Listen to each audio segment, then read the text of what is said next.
welcome to Secure the Bag, the divisional round episode. It's your boy A-Dub. And your boy Striz. Welcome back. So fans get this money. You know what I'm Yeah.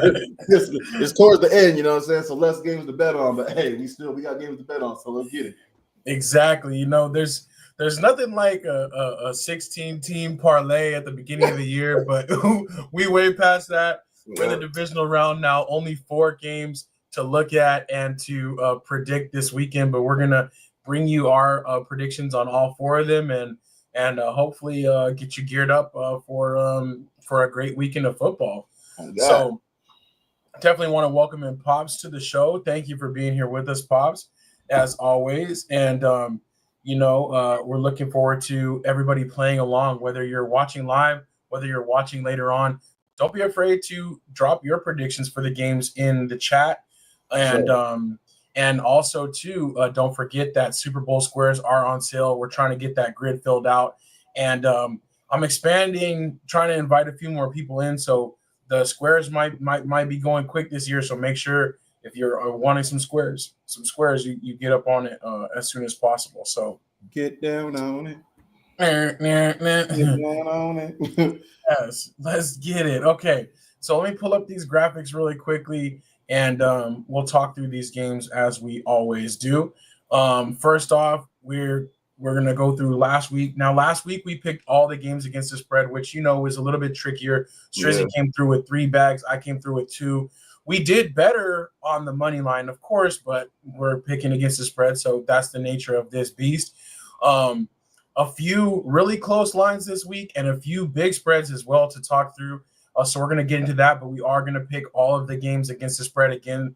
And so we always like to level set that this is not actual betting advice. You know what I'm saying? What you do with your pockets is your business. But we're just kind of putting ourselves out there and saying what we think. Obviously, the money line, like we talked about, is picking who will win the game, but we're going to pick against the spread, which is considering that adjusted score as set by those Vegas sports books. And, the favorite team has to win by more than the spread. So, Strizzy, since you had the most bags last week, go ahead and carry us into this week. First up, we got the Texans visiting the Chiefs on Saturday morning. Yeah, man, I don't really trust Texas, you know what I mean? But they really did come through last week in big fashion. Defense really came to play. I think it kind of depends on what KC we're gonna get. You know what I mean? They do tend to play down to their competition a little bit. They have technically had 2 weeks off, as a lot of the starters didn't play on the final game of the season. And 8.5 is kind of high for me for a team who doesn't normally win against the spread anyway. Even when the spreads are low, they genuinely win their games by less than a field goal or so most of the time. Every once in a while they cover, but I think I'm gonna go with Texas at plus 8.5, man. I don't think Texas is winning this game, obviously. So I think KC, another AFC championship bound, but I'm gonna go Texans, but plus 8.5. Yeah, I feel you. Great points. I mean, we've seen, right? I think the Chiefs this year were historical in the amount of games they won by a single scoring margin. You know what I'm saying? Yeah, exactly. So, a lot of those were last minute, either field goals made or field goals missed or blocked field goals or different things like that.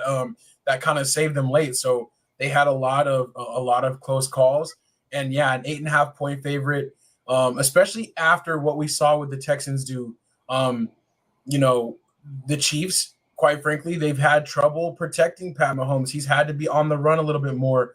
They the Texans, they impacted Herbert. They impacted the Chargers specifically with their pass rush. So I feel like they're going to be getting after it. They have a little bit more momentum versus the Chiefs, on the other hand, have basically sat the last 2 weeks because they were a no-show. Obviously, they didn't play anybody against Denver at the last week of the season and then had last week off. Hopefully that helped them get right on the injury side, but there could be a little bit of rust there too, so they might come out a little bit slower. So I'm with you. I'm also going with the Texans on the spread, but I'm definitely picking the Chiefs on the money line. I do believe that they will win the game. So as we said, I do want to welcome in also Anthony Wesson, though. He's in the building right on time. Our Chiefs King representation. He did say offense has been better since Hollywood Brown and Tooney is starting.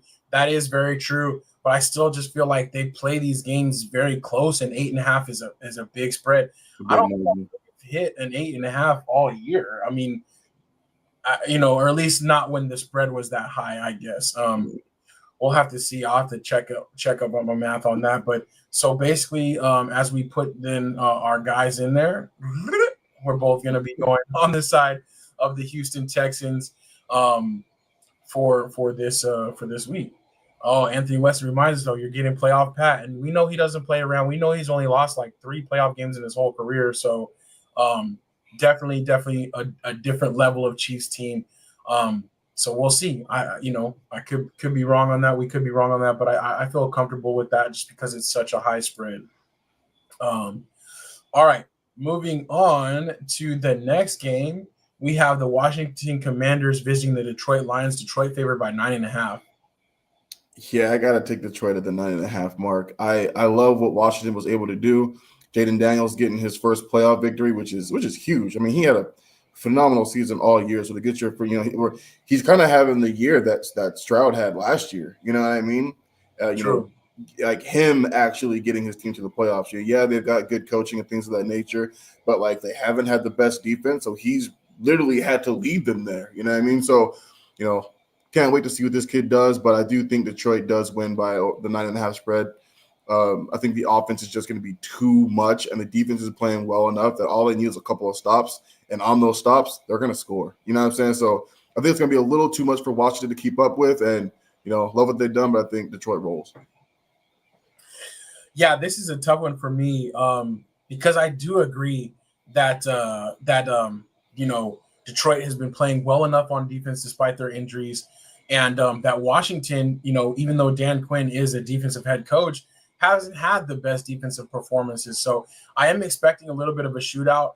I'm leaning towards the Commanders to cover only because it is that 9.5. Yeah. But I could very easily see, the Lions being up by 4, being up by 5 late, and then kind of, or maybe they're up by 7 and then they kick a field goal to like really ice it and kind of put it away. Yeah.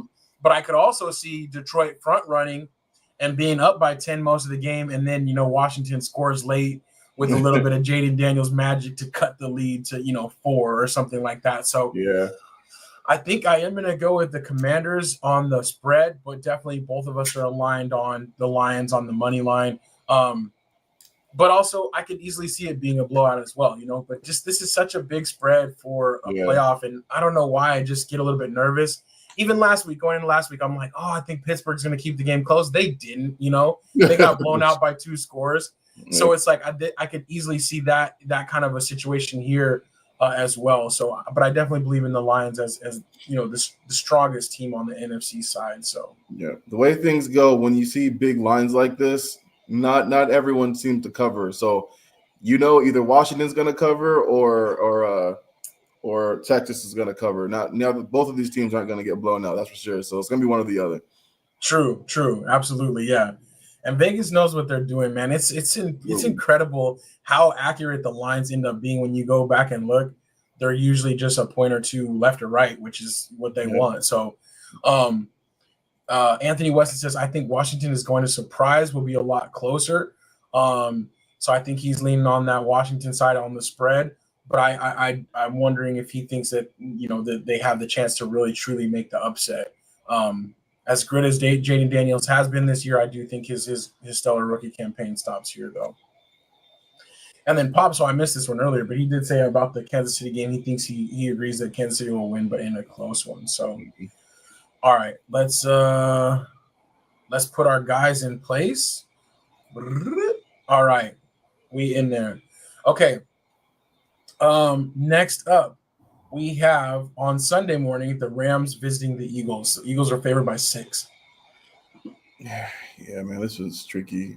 I'm gonna go with Eagles, and they're gonna win by a touchdown in overtime. So it's gonna be 6. I don't know why this thing goes into overtime for me, but it does. So I'm going with the Eagles at the -6. It's going into overtime. I like it. I can definitely see that, and that's what I hate about 6. Give me 5.5, give me 6.5. Let us make a decision because it does stink when there's a push, at that end. And if it does go tied into overtime, obviously a team scores a touchdown, there's no extra point, the game's over, right? So I could see it easily being a Sixer as well. I'm actually going with the Rams in this one. I'm in this other confidence pool, and I really kind of need something to shake up. And I know a lot of people are going for the Eagles, so I'm kind of picking the Rams with my heart a little bit for the upset as well. I feel you. But I do think they have a chance to break things up. The Eagles, they didn't have the best test last week in the Packers, but there were some things that weren't totally tightened up, right? Yeah. And I do feel like McVay is a big game coach, and this might be one of those, kind of like storybook runs where they go on a big run and kind of upset the right teams to make it back to the Super Bowl. So it'll be a very interesting game, but I am going to go with the Rams on the money line. So we're splitting again, which I love it. It gives us some variance, you know what I'm saying? Oh, yeah. And there's going to be bags coming one way or another. Yeah, I think I'm going to go with the Rams in this one, but I think it's going to be a very close game. I think they cover the spread either way, but I think that the Eagles might just, if you had to pin me down on the money line, I'd say Eagles, but I'm going Rams with the spread. And I love the overtime call out. I wonder what the props are for that, because if you do like the end of regulation, will there be overtime? Yeah. Actually, what's one I love, which I rarely ever hits, but I always love, is end of halftime and end of regulation being tied. Yeah, because those always give big odds, and it's like one of these days I'm gonna hit that. I like that one actually in basketball too. I try to do the end of halftime tie and sometimes too. Okay. But that's a fun one. Anthony Weston says this game is tough. He trusts McVay over Sirianni. Eagles look disoriented with Brown in that passing game, and I do think there was a lot made of Brown being on the sideline reading his book. But the funny thing about that, I don't know if you saw that, Strizzy, but apparently that book that he was reading on the sideline became a bestseller on Amazon. Like, I saw that. It's so crazy, man, how how impressive we are, right? And how well we can be influenced as a society. Seriously. But at the same time, if I'm an author trying to come up, I'm hitting up Brown and sending him a package like, yo, read my book this week. You know what I'm saying? Put me on for that one. Seriously.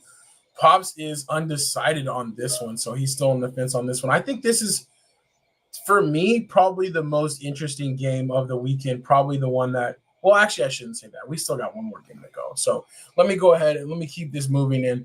The one that has the closest line. Oh, wait, first, we got to put ourselves in place. Here we go. On opposite sides again. So we'll see who gets the bag in this situation. But the last game of the weekend, this one might be probably the most interesting. And they saved the best for last. The NFL knows what they're doing. The Baltimore Ravens visiting the Buffalo Bills. Baltimore favored by 1 on the road. What do you got in this one?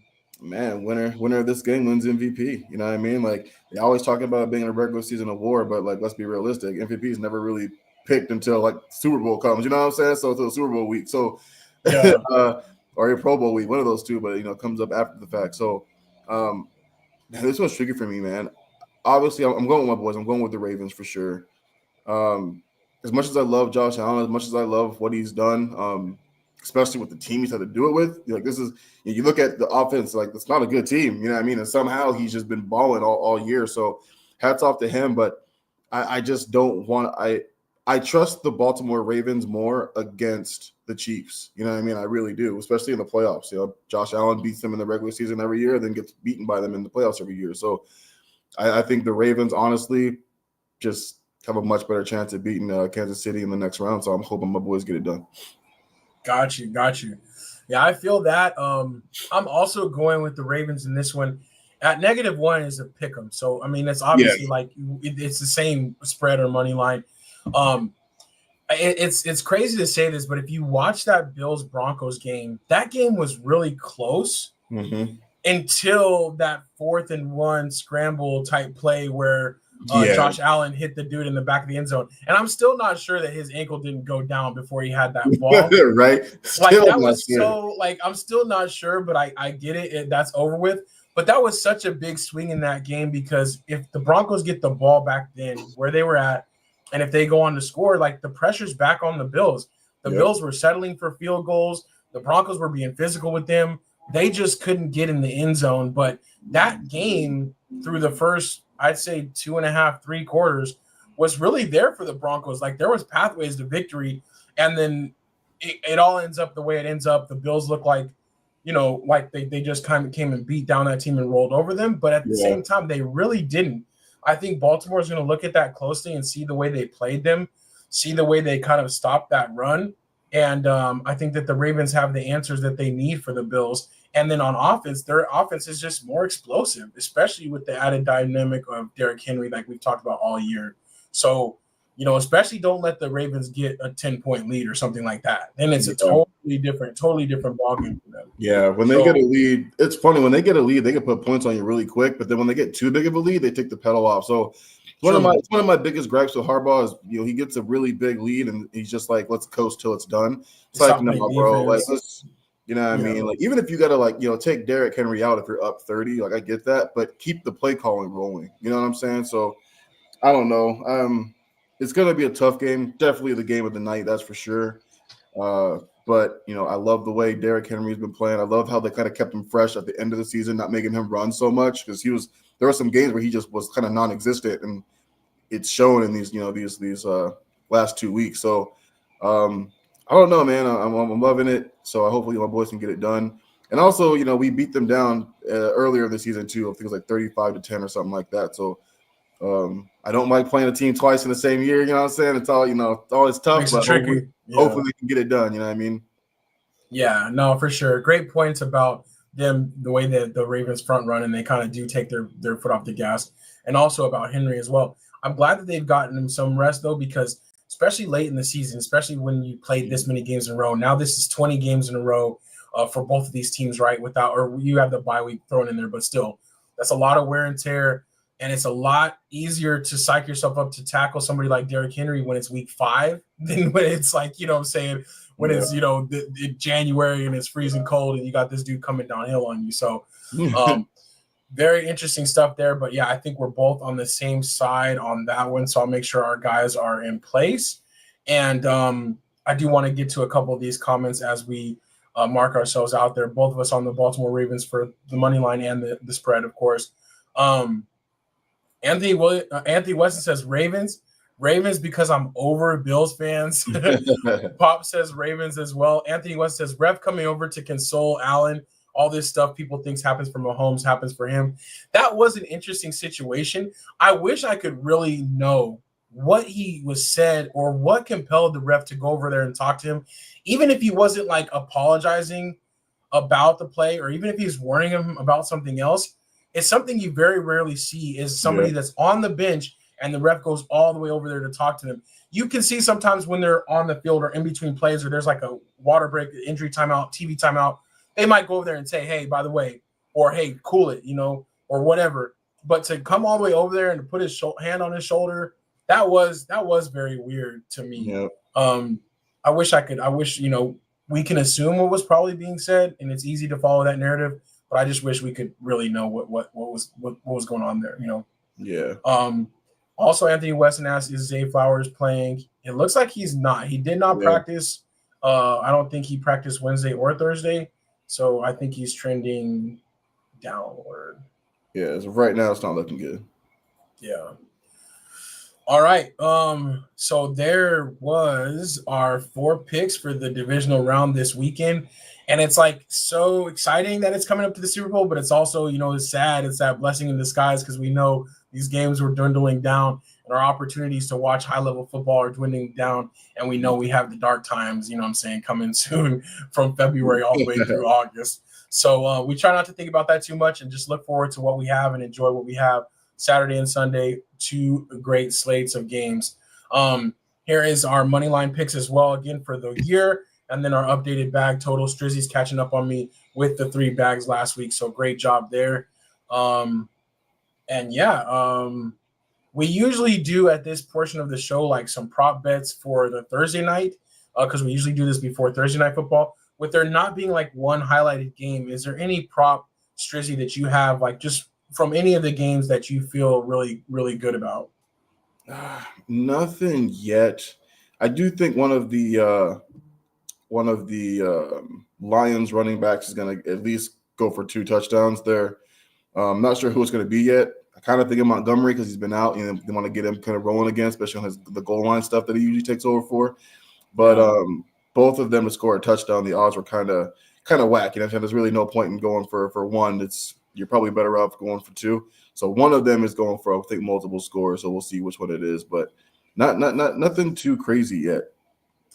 Yeah, I'm kind of in the same way, like especially because when there's like those certain X factors or when there's those certain like players that normally stand out, when you get to this time of the year, that's when the defense is really game planning to take them out. You know what I'm saying? Like that's when they're really, really trying to make sure that stops. But I do have a suspicious feeling that Taylor Swift's boyfriend is going to do well this weekend. He had a quieter regular season. He did, match Tony Gonzalez, and he did set the Chiefs receiving touchdown record, but he had a quieter regular season. And I feel like this last couple of weeks probably served him well. And I think that they're going to find ways for him to impact the game. So I don't know if it's just catches. I'm feeling better about the catches, not necessarily the yards, but I think he gets a lot of touches this weekend. If I were to have to guess for anything. So, and I think they've been kind of saving him for the playoffs too. Like, it's really been all season. Like Travis Kelce has been, I won't say invisible, but like he just not having the even remotely close to the Travis Kelce season that we're used to seeing him have. So I'd actually agree with that. Kind of like how Anthony was saying earlier, we're about to see, playoff Pat. And I think that goes the same thing for Kelce as well. So I'm kind of with you on that. Receptions, yards, maybe a touchdown because he hasn't had very many touchdowns this season either. So, yeah, I like it. All right, that's what's up. Anthony West said he feels like he's 22 on his podcast. That may be so. He might be saying that on the I'm podcast. 22 too. Right. Until he wakes up in the morning after the game this weekend. But I do think though he's a big time for me. That's on my radar of like, especially if they do finish the 3-peat, he's riding off in the sunset. I think he's done this year. Me too. But we'll definitely have lots of time to talk about that in the offseason. We want to thank everybody for rocking with us each and every week. We will be back next week for the championship games. And then we will also be back Tuesday. I think it's episode 183 of Say Like a Champ. Every Tuesday, we bring you everything you need to know about the world of sports. And also don't forget, those squares are flying fast. So make sure if you want some Super Bowl squares, you get in on that. And we will be doing the drawing, the random number draw on this show in 3 weeks, the week before the Super Bowl. So very exciting stuff there. And don't miss out because you don't want to wait a whole year in order to get in on that. You know what I'm saying? You're gonna want to have something to root for come Super Bowl Sunday. All right, that's what's up. Signing off. Until next time, it's your boy A-Dub. And your boy Strizzy. And you say the